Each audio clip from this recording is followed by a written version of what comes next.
Good Friday morning, guys. My name is Jerry Miller. Thank you kindly for joining us on Real Talk with Keith Smith. It's a pleasure to connect with you on a show that's presented by Yes Realty Partners. Find them online at yesrealtypartners.com. They are helping folks buy and sell real estate here in Charlottesville, Albemarle County, and across Central Virginia. They've been doing it since 1987. They're pretty darn good at doing it. Judah Wickower behind the camera. Judah Wickower, also known as J-Dubs. If you can welcome Keith Smith to the show as I give a little props and attention to Intrastate Service Company, a home's best friend, ISC. I have seen it firsthand, what Greg Wells and his team at Intrastate Service Company can do for you. Judah, Keith, good Friday morning. Morning. We're going to do another fun Friday day today. We've been talking about, we've done it, I think last Friday, had a lot of fun on it. I kind of want to just have a lot of fun, and I did a quick Facebook post before I hit the road to come in town today about, what's your funniest real estate moment? And I have to give a shout out to Michael Plecker because he kicked off the idea this morning by sending a little meme to me about, and I posted it on my Facebook page about balloon payoff with a clown holding a balloon and the banker saying, technically he's right. This is a balloon payment. So I just wanted to have a little fun today and see what the viewers and listeners, if they've got a fun experience that happened during real estate. We talk about the stuff that is sometimes not as fun. Mm-hmm. So what was fun? What was the funniest thing that ever happened to you in a real estate transaction? It seems you have some crayons with you today. I do have some crayons. This is for a little later in the show. Today is beginning of the Memorial Day weekend, and for those of us who know Marines, they call us crayon eaters. So, that's apparently a little bit of an inside joke. So does that mean you're going to eat crayons today? Well, this is part of the fun.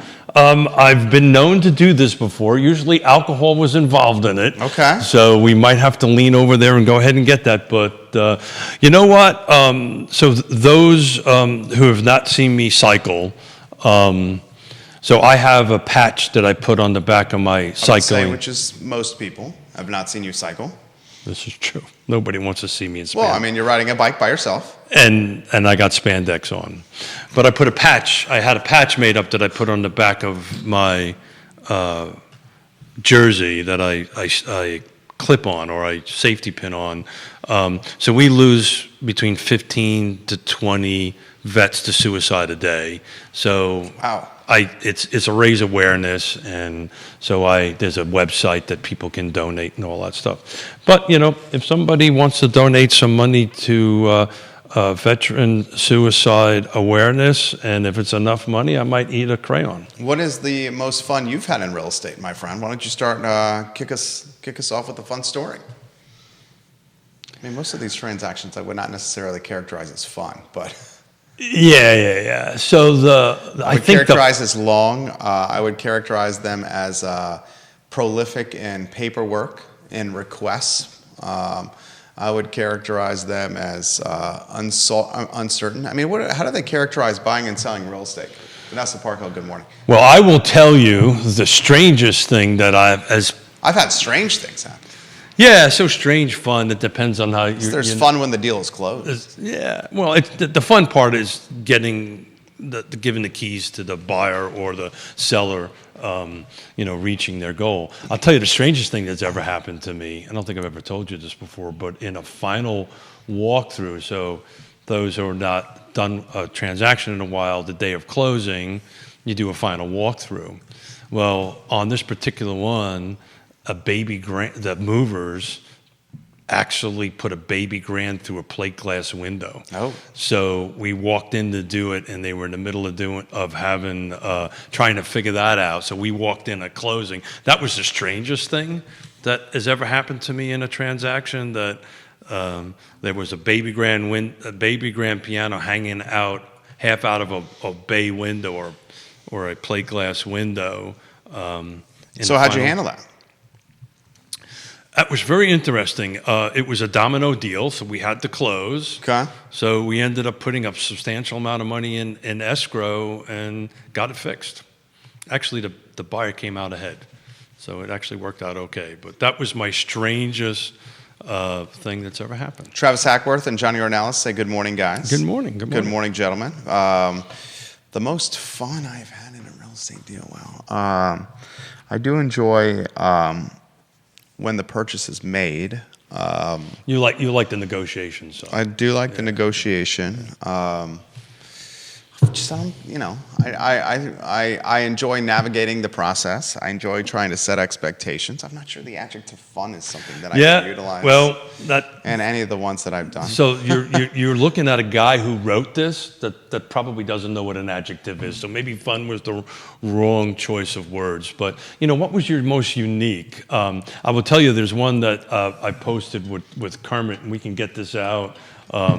With this whole HGTV thing. HGTV, yes. And how it seems all these transactions all seem to magically happen within a very preset 30 minutes or however the hell long. My favorite is the show House Hunters, where it's a couple looking to buy a house, and one of them might be someone who laces shoes professionally, and the other one might be, someone who is a window cleaner, and they can afford a $900,000 home in San Francisco. Make it make sense. They probably, yeah. So tell us how that works, Coach. We need to highlight, and I'm, often of late have found myself in this conversation with my beautiful wife, that HGTV and that programming is entertainment. It's television content. It's content to drive ratings and not a reflection of real life. Ask any home remodeler about that. So I go back so far. This was this old house, right? And I used to carry. Is that Bob Villa? That's exactly right. Yeah. I mean, this is like way back when it was on PBS in the 18th century or whatever year that was. When I was building, I used to carry two change orders with me. One was for 1,000 and one was for 10,000. Now, keep in mind, most of the folks I built from were from the Northeast. So they were used to people being a bit of a wise, you-know-what. The first time they mentioned Bob Vila, I stuck the $1,000. I said, sign this. That just cost you $1,000. And everybody laughs, ha, ha, ha. And they did it again. I slid to 10,000. I got more. We can keep on going, But, look, at certain points it's okay, but it is so not in reality of what it takes to do a transaction. And transactions. Is there any one that's more realistic than the other? Is there one that's the most realistic? To be totally honest with you, I've watched a couple for about 13 seconds and started laughing and moved on, because for me it's a double-edged sword, right? So one is I've got the real estate agent hat, but then I've also built a substantial amount of houses, and then I'm just like looking at these renovation projects they're doing and going, yeah, that's not real, and it's just that is not life. If you watch these shows and you think that this is the way real estate transactions happen nowadays, it's not. Real estate transactions have gotten so complicated over the years, right? 20 years ago it was a lot easier. Why do you think that is? Wow, that's a great question. Why have they gotten more complicated when technology has become more improved and ubiquitous and approachable? And if technology is more improved, ubiquitous, and approachable, you would think those tools would make deals easier.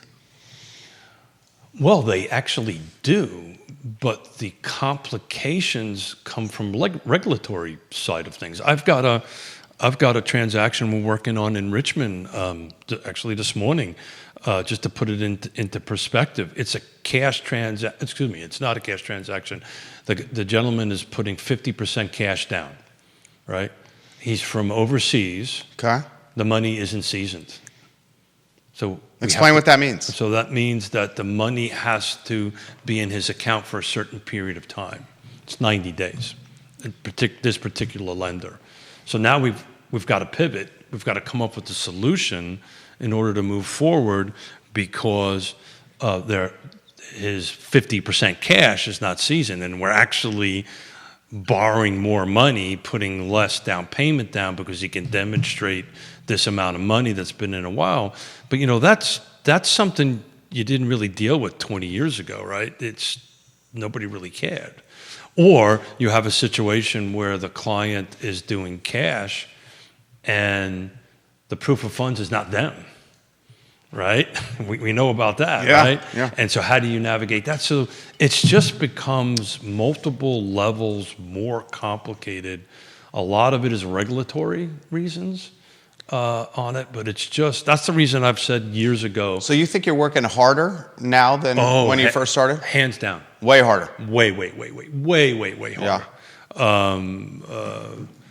Substantially harder.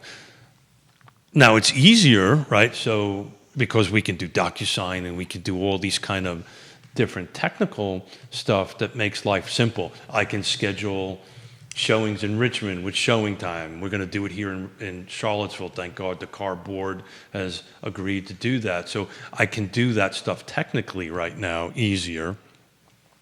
But it's just way more complicated, particularly on the buyer side, right? You're constantly looking and trying to get homes and trying to navigate those expectations. Jason Howard said, when signing the paperwork for our refinance, and Jason Howard, we've dubbed him the king of Rio Road. He said, when signing the paperwork for our refinance, the water main down the street burst. Myself, my wife, and the mortgage agent had to move our cars so they would not get flooded. Yeah, and technically now you don't have water to the house. Unless the paperwork that he's signing is at the mortgage officer's location. Well, this is a refi. I'm sorry. It's Yeah. not a purchase, right? It was a refi. Yeah. When signing the paper for a refinance, I would imagine he was at the mortgage officer's house or a mortgage officer's office. Right, but here's the situation, right? Back to this final walkthrough, right? So you're buying, in the morning of, there is a water main break. Now you don't have water to the house. So what do?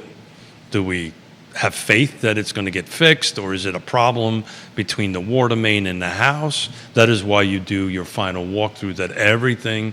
What's the craziest thing you've seen on final walkthrough? Was it the baby grand piano? It was the baby grand piano through the front plate glass. It was literally it was on the ground floor hanging out of the window. Have you seen any deals fall apart because of the final walkthrough? Oh. What's the craziest you've seen in a commercial? I've seen deals try to fall apart at the final walkthrough that we were able to save and put back into, because it becomes a matter of escrow, but it really depends on the situation, right? So if it's a cash buyer and they don't have to move, it could potentially fall apart at the last minute. Have you, what's the craziest thing or most frustrating scene you've seen in a commercial deal you've done? Oh, I've told this story before. Did I tell you the story that it almost fell, a $5.5 million deal almost fell apart over $5,000 worth of furniture? Tell us that story. Yeah, so this is why I, as a rule, do not like mixing personal property with real property. So just to set the stage for that, real property is attached to the land. It's real estate, right? Personal property is furniture, those type of things. So this was, Jerry, this was an intercompany sale. Company A was buying from Company B a medical facility in Richmond. And I was asked to help negotiate it and put it together. At the closing table, everybody got a little upset over the value of office furniture, that it was off by $5,000. So sellers said they weren't getting paid $5,000 enough. Buyer said, well, we're not going to close because we're not paying an extra $5,000 for that. That was the craziest commercial transaction I did. And you're going to ask me how we solved it. How'd you solve it? Well, my fee was this. Yeah, you just shrunk it a little bit. Cover the I 5K. literally pulled out my personal checkbook and wrote a $5,000 check and handed it to the seller and said, now can we close? And we closed. And what did the seller say? They took the check. Of course. They took the check. Everybody was happy. I made $5,000 less and I moved on. But this is about, making the compensation, making the compensation, making the contract close and getting everybody to the finish line. But yeah, that was weird. I mean, you would think. I mean, these are really big corporate entities that they would not end up at that point over $5.5 million transaction over 5,000. But it happens, Coach. My interesting story, the dentist office I purchased that we remodeled into executive office space behind us, the dentist was a fantastic gentleman named Dr. Trice Taylor. Dr. Taylor, when he retired, Judah, how old do you think he was? Very hunchback, very kind, north of 80 years old when he retired. And in the midst of doing the deal, Dr. Taylor, represented by Tim Carson, who you know well, I represented myself. Dr. Taylor just moved to Arkansas. And he wasn't somebody that, he was 80 plus, was not one that had a computer or phone or the internet. And was not privy to DocuSign, and documents were not signed prior to him moving. And there was some discussion made to someone driving to Arkansas to get Dr. Taylor's signature on the documentation. Long story short, he decided to make a trip back to Charlottesville. Took him 4 or 5 days. He's since passed away. Our rest in power, Dr. Taylor, fantastic man. But if he had not made that trip, there was people prepared to get in a car to drive to Arkansas to get a signature and drive back. I had a similar situation with a family living in the Philippines to buy one of the condos of Barrington, the Pentlow, because their kid was coming to play tennis for at the time it was Brian, when they were number one at that point. Brian Bolin? Yep. Mm-hmm. Yeah, friend of the program. Played tennis for him, and I needed to get in connection with the U.S. Embassy in the Philippines to go ahead and make sure everything was witnessed and wet signatured, and then we were allowed. The seller was allowed to close while the documents were in transit. So there's all these kind of different things. By and far, this stuff doesn't happen. There is something I want to talk about. Which is not necessarily funny, but there's a meme there that I put in here, is when the listing agent is present for showings, I'm going to add in quotations, when the cameras and the microphones are on, and your buyer shows too much excitement, right? So it's a bit of a joke, but it's a real thing to talk about, right? And things that are different now than 5 or 20 years ago, that, so the listing agent is supposed to disclose if there's recording devices or cameras in the home. I don't necessarily mean that the seller told the buyer, right, assuming a listing agent, that. So we always say, look, don't get too super excited. We've got to be careful about what we talk about in a home, because we could be recorded. How often do you think that is actually happening? That's a great question. I don't know the answer to that. I know it saved my butt this weekend, though. How so? So we were up at the race. Okay. Because I'm of a certain age, yeah. I have medicine that I bring with me, and I also have ibuprofen I bring with me. Okay. And sometimes Forrest the dog, because we leave, he gets pissed. He goes into stuff and he rips up whatever. So he got into my biking bag and opened up the bag, the plastic bag, my little druggy Ziploc bag I've got. Okay. Yeah, everyone's got that. And so anyway, it was all over the place. So there was ibuprofen all over the floor. We thought we picked them all up until our 1.5-year-old granddaughter starts running in with an ibuprofen in her mouth. Oh. So now we're all freaking out. Did she eat anything like that? So I had a senior moment. I went, hold it. Yasmina has cameras, because of their security system.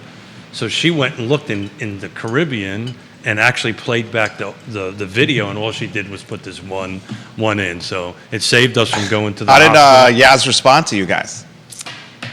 get your shit together. Did I say that out loud? Yeah, I can't go away, right? That kind of stuff. But yeah, it was a great help. Did they have a good trip? I had a great trip. It was too short, as usually those things go, but it was a great trip. So if you're going to go, it's kind of like it's like when I was living behind the Iron Curtain back in the first half of the 80s. Always assume somebody's listening to you. Always assume somebody's watching you. And don't go ahead and play your hand of excitement. The meme is excitement, but it's best to sometimes walk outside and have those delicate discussions. Jason Howard does say this: we were signing at our home, and the county had the water fixed the same day. So that's good to hear from you, Mr. Jason Howard. We appreciate you watching the program. Viewers and listeners, let us know your thoughts. We'll relay them live on air.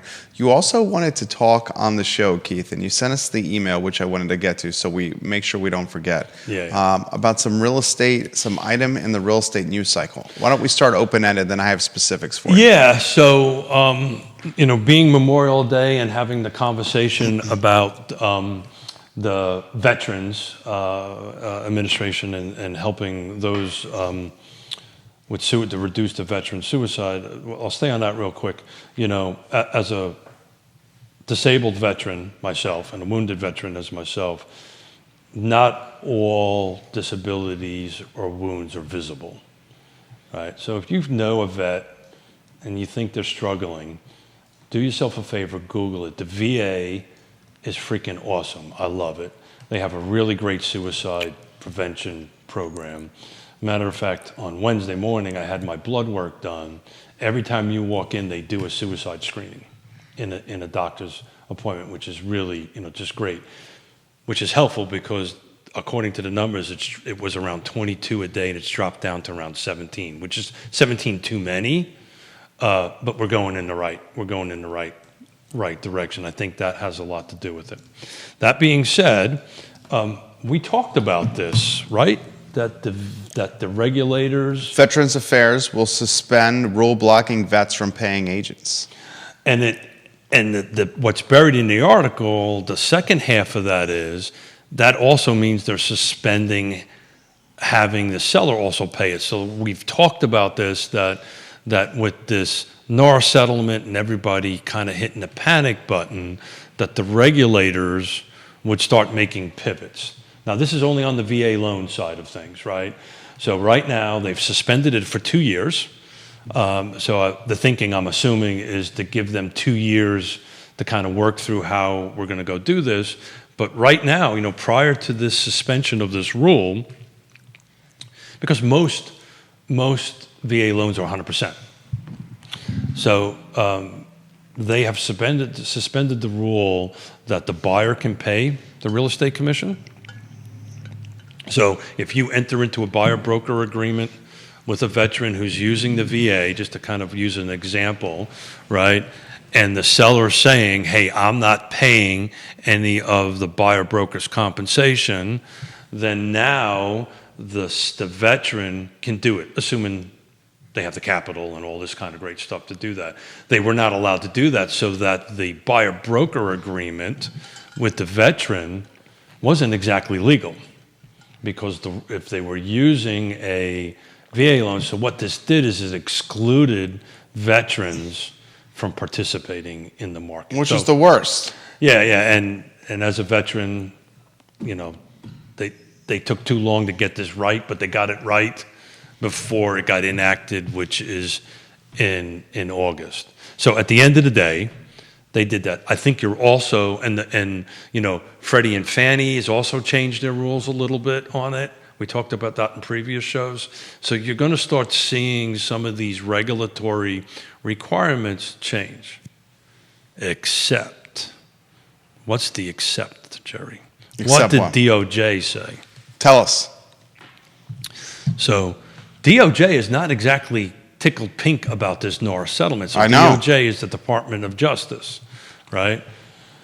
So a little warning out there to everybody, particularly those who have real estate license.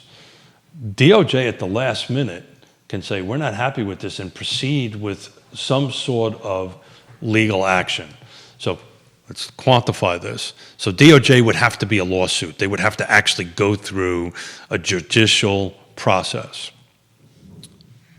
On the other side, you have another agency at the moment that can do that by executive order right now, which is the Federal Trade Commission. So Federal Trade Commission, because President Biden gave this authority to do this, could on its own say, I don't like this, and I am changing all the rules. Now, the likelihood of that happening before Slim to none. November is beyond slim to none. The lawsuit by DOJ is more likely. For sure. More likely because it follows this long, protracted process. The short version is this rule's coming in place.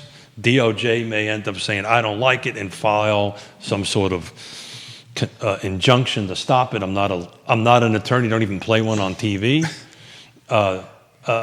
But, this is long from over. But our vets are now being taken care of. You have often said, though, the prediction with all that's coming down the pipe is it's not really going to impact the market too much. Well, it has it? No, I don't think it really has. It's not, right? I know, but it's been headlines. Yeah. And people have asked questions. Yeah. But when it's all said and done, folks are going to get representation. Correct. They have to choose for it. The issue here is what it should have always been. I have to have a conversation with my buyer's agent, and I have to get a buyer-broker agreement that spells out how this is going to work. How we've never had, we had this in the state of Virginia since 2012, I believe, or for 12 years. I may have my 12s mixed up. Why this has never been the case around the country is beyond me. But look, you have to clearly delineate how you get paid. And, money makes people funny. Talking about money, some people are difficult to do. I've never have that issue, right? But they do. I mean, some agents are uncomfortable about speaking about how they get compensated. I don't get it, but that's them, and they have the right to run their businesses the way they do. But this is going to be clear. You're going to see, once I get a couple of one more lawyer to approve it, I'm going to actually bring in Bill Tucker and a guy by the name of John Ralston once I get back from happy vacation to talk about an amendment that we've all created with a bunch of real estate agents, real estate attorneys, that we're going to start adding at least to our transactions. To what? YRPs? Yes, Realty Partners? Yes. Why isn't this something that's done at a higher level?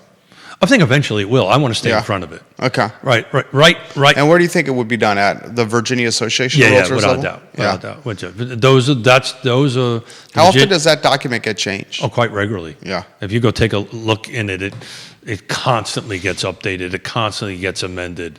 Multiple documents constantly get amended. Look, what we do is it's a living document. It changes as the legal environment changes. But this addendum is actually going to be titled Commission Disbursement Addendum, and it's going to be very clear who's paying what, how much, and when. You do enough commercial. It's always been buried in commercial. We've been talking about that this will be commercial. It will look like commercial. Looking to buy homes is going to be like commercial, because everything I don't think is going to be unified under one MLS. This is long term. Yeah. So this is, if you want to know a little bit about how business is going to be run, start looking at some commercial stuff, because that's how it's going to be functioning. That's good analysis by you. It's the coffee. Coffee's kicking in. I don't even have one with me. I've been behind a computer since 3:30. What was the morning like? What were you working on? Dude, Yeah? Yeah, we are, this is for Micah. Here you go. That's what there. Yeah. We're super blessed. We are extremely busy. So I was cranking out offers and amendments and stuff, and we do, I don't know if I should talk about this or not. Since I'm a Class A general contractor, we have certain sellers that we've known for a long time that are moving on to the next stages of their lives. Okay. And don't have the capital or the resources or the ability to get their homes ready for the market. Okay. So we've got 2 full house renovations we're doing because they've been in the homes for 30, 40 years. They haven't done anything to it. We need to make these updates. They have moved on to nursing homes, this sort of thing. So I swore I would never do this again. Yeah. But it's all about helping people. So part of my morning is getting contractors to do what they said they were going to do. Okay. Which is always a struggle. Okay. So that's what I was on the phone and sending texts and emails and making sure schedules are done, because I've got to get these projects done because I've got some other ones that we need to move on. But I swore to God, sorry, Lord, I swore to God I would never get in this again. And these are not huge, kitchen redos, painting, sanding floors, that new roofs, simple stuff. It's not major renovation work. So that was my morning. I was working on contracts. Sounds like some estimates may be coming down the pipeline soon. Hopefully. Estimates that were a couple weeks overdue. Estimates are a couple of weeks overdue, but measurements did happen yesterday, so that's a step in the right direction. Measurements are always a good sign. Yeah, brother, it is. I'm in the business of doing estimates on the regular and generally turn those around in less than 48 hours. Yeah. That's the first step to getting the project started. Absolutely. And getting paid. There you go. The people that are in the building business right now, to talk about something that is harder than it's ever been, it's that. There's nobody available to work, right? The regulatory environment is off the charts. 25% of new construction is due to regulatory requirements. It's just hard to get people to do things. It's just hard to get people to show up. But anyway, we're working on it. It's a lot of fun. I like it. Did I just lie? No, I like it. You actually enjoy it. You like the organized chaos. Yeah, I do actually. I know you do. Well, I was at a business dinner on Wednesday and had this conversation with a fellow real estate agent. It was Kerry Griggs, to be exact. How's he doing? He's doing great. So he does a little bit of the same thing because he's a trades guy. He knows how to do things, right? And we were talking about the difference between like building a house or renovating a house and the real estate side of things. And even if you've got a bad day on the building side of the house, something happens. You can physically see it. Sometimes you'll work for 12 hours on the real estate side and on the realtor side, and you just think to yourself, what in God's holy name did I accomplish today? So sometimes, physically, and we were doing the Jaws thing, right? So I've got scars from being in the field. He's got scars. We may have had a drink. Yeah. Kerry's a good guy. And we were literally rolling up pants and arms and go, yeah, this is where my father shot me in the arm which is a true story. My father shot me in the arm with a nail gun and literally nailed my arm to the wall with a nail gun. Because he was part of the company, right? Oh, yeah. He often would say I'm the father of the president. And she shot my arm to the wall. And he looked at me and he said, shut up and keep on working. I said, but I can't get my arm off the wall. So he pulled out the hammer, pulled the nail out. He said, you're okay. And we kept on working. And then when the day was over, he let me go get a tetanus shot just to make sure everything was okay. Judah Wickower loving the story over here. How's Pop doing? Logan Wells, Claylo, hello. I know they watch, so I have to be careful. Good. They're doing well. He's in his early 80s. He's doing well. They've had some serious loss in their lives recently, in my life too. And so, that's always a struggle. So they're struggling through it. But health at the moment, I think they're doing good. But, it's been a tough month with a lot of family loss. This comes on the feed. Speaking of veterans, Veteran benefits. Did you see the recent changes to educational benefits for veterans and dependents in Virginia? I did not. Other forms of aid now have to be applied first in many cases. Look, the VA gets a bad rap. I love the VA. They take care of me tremendously. I get medicine that I have to inject in my stomach every morning from Germany, shipped directly to my house like clockwork once a month. Once a month I have to go through all these tests and blood work and stuff like that. They are great to work with. I get text reminders, email reminders, phone call reminders. You walk in, they say, the first thing that they say, everybody in the VA at the clinic here, thank you for your service. And then they start. It's just unbelievable.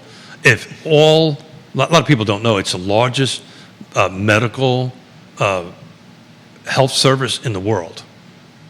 If everything was run as smoothly as my experience has been, they should be running the health services for the country. There you go.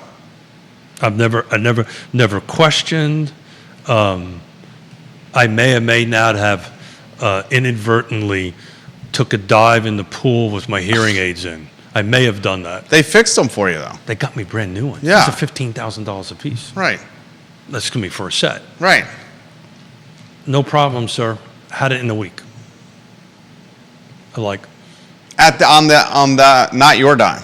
no, I haven't paid a penny. I don't pay a penny. Okay, I take that back. So the medicine that I take is about $3,500 to $4,000 a month. I pay $22 a month for that. Unbelievable.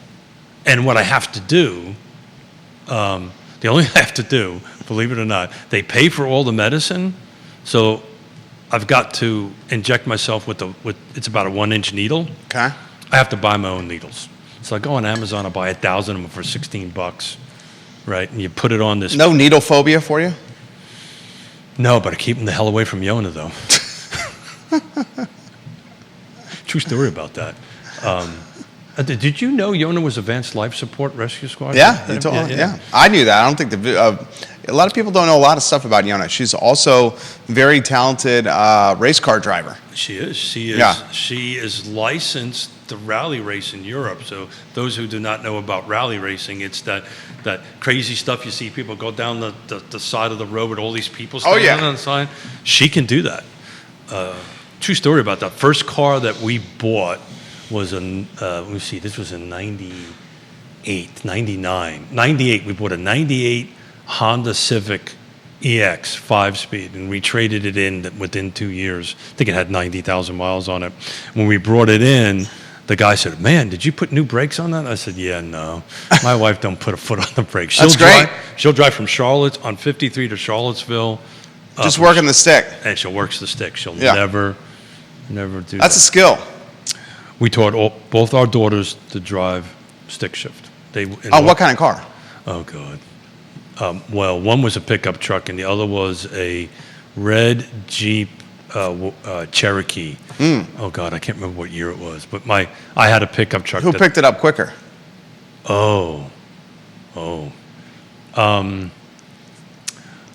Learning stick on a pickup truck. Was it a work truck? Yeah, it was one of my work trucks. That ain't easy. No, she did good. Yeah. That must have been I gas. can tell you, I may have been inside of the red Jeep Cherokee with Yasmin on Route 53 when she couldn't, on uphill, when she couldn't get it into gear. Shut it off, put it into first, and jumped out of the car in the middle of the road, said, "I'm done," and walked away. Yeah. So I would say. So what, you guys then switch? And you drove? No, I drove home and let her walk home. No, you didn't. You bet your tushki I did. You walked home on 53? I did. I made her walk home. Come on now. I made her walk home. God is my witness. I bet that still comes up. And it comes up all the time. That ain't a safe road there, Smith. You know what? If she's going to be that kind of way in the middle of Route 53, now if those are familiar with 53, it was over. 53 ain't safe. Yeah. Well, it was close to Garden Lane, so she could actually cut through, and so she was only on 53 for a few hundred yards before she could cut through the woods and get home. But I made her walk home. Then I said, "Are we going to try this again?" She goes, "Yep." okay, let's do this. And she got it. She got it. But I wanted both my daughters to learn how to drive stick shift so they could drive anything at any time. And they can. They can. How's the Richmond market? You love pushing into that market. Because the reason I asked that is because your daughter's interested in helping you guys open the Richmond market. Yeah. I'm working on a transaction today. That was what I was doing this morning. Yeah, working on a transaction. Used homes.com. Spoke to the agent. So this is in essence how this is going to go come August, right? I mean, we can use because the compensation is not going to be part of the MLS. So I used the homes.com to set up the appointment. I used showing time to set up the appointment to go in there. We've got common lockbox keys. I got in, we did it.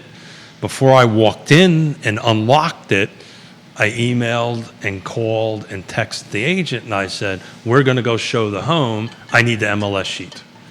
So they sent me the MLS sheet, which shows you what I'm going to get compensated. I showed it to my client. I said, okay, I put in the buyer broker agreement X eggs. They're paying Y eggs. This is over. Hold it. X is, which is before Y? X, Y. X, yeah. I'll get this right. Good Lord, Smith. It's not easy being me, Jerry. So let me get this right. Our buyer agreement is X, they're paying Y, and what I'm giving back the difference to them to pay closing costs on it. Because my agreement was a different number. But it worked perfectly. That's good. Michelle Shine says, the VA sucks for many of us.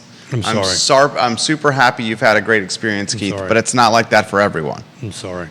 Yeah. I hear it all the time, and my experience has been awesome. I don't go to the Richmond VA. I do the Charlottesville VA, and my specialist doctors are all UVA doctors. I go to UVA for that. So I would love to talk to you offline. I don't know. Maybe I did something. I don't know why the experience is different, but for me, it's been awesome. Is that Charlottesville's finest or bravest right there? Bravest. That's the bravest? Yeah. You can tell the difference between my hearing aids pick up the difference. Okay. Yeah. They pick that up, but not when I'm talking to you across the room? That's maybe because I don't want to listen to it. I knew you were going to say that.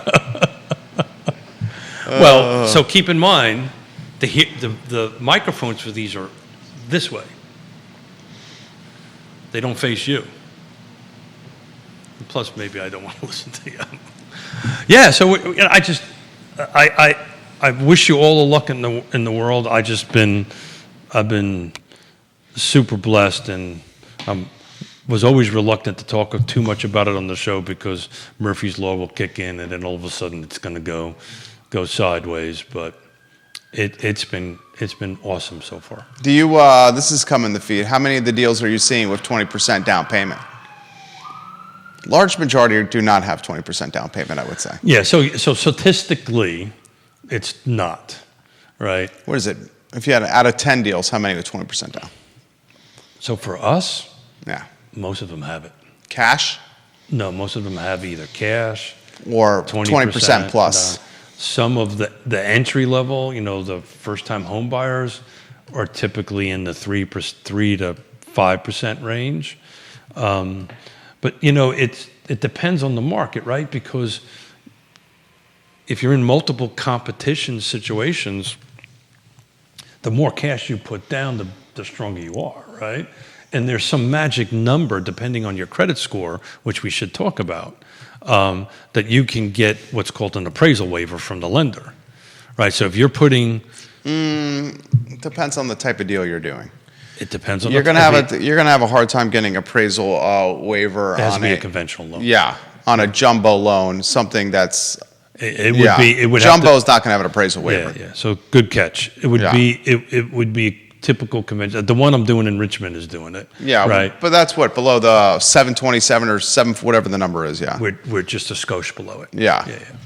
And they're putting enough money down that and plus the credit score is such that they're good. Yeah. So it's an appraisal waiver, but it is possible, right? It's for the right. So some of these conventional deals at that point with certain amount of money down and there are some waivers out there that you could be eligible for. Sean Tubbs has got content out today. This is on the feed about price reductions in the area.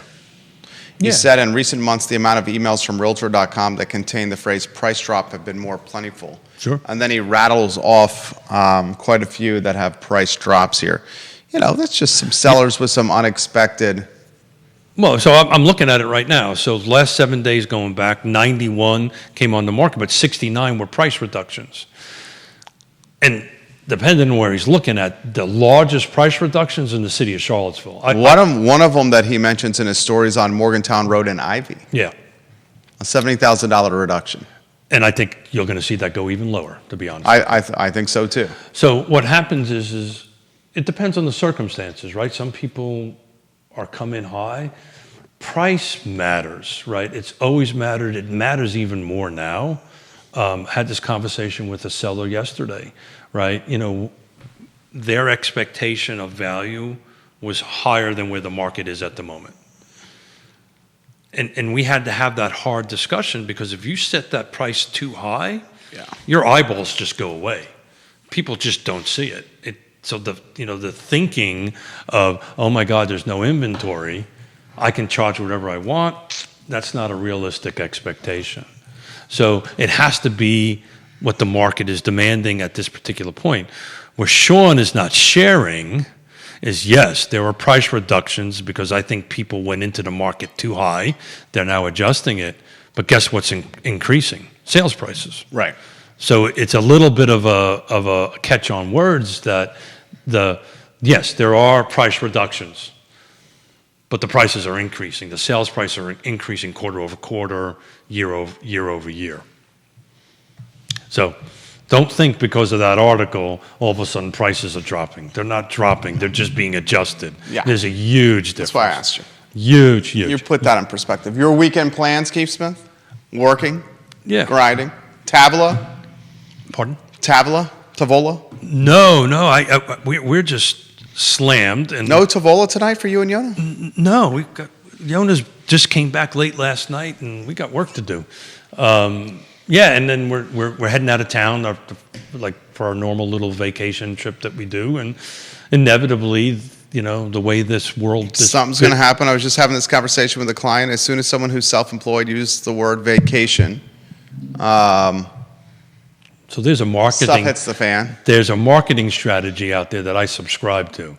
If you got a listing that is a little long in the tooth and you're having trouble selling it, instead of spending money on anything else, just go on vacation.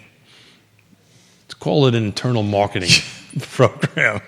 I swear to the good Lord himself, it happens.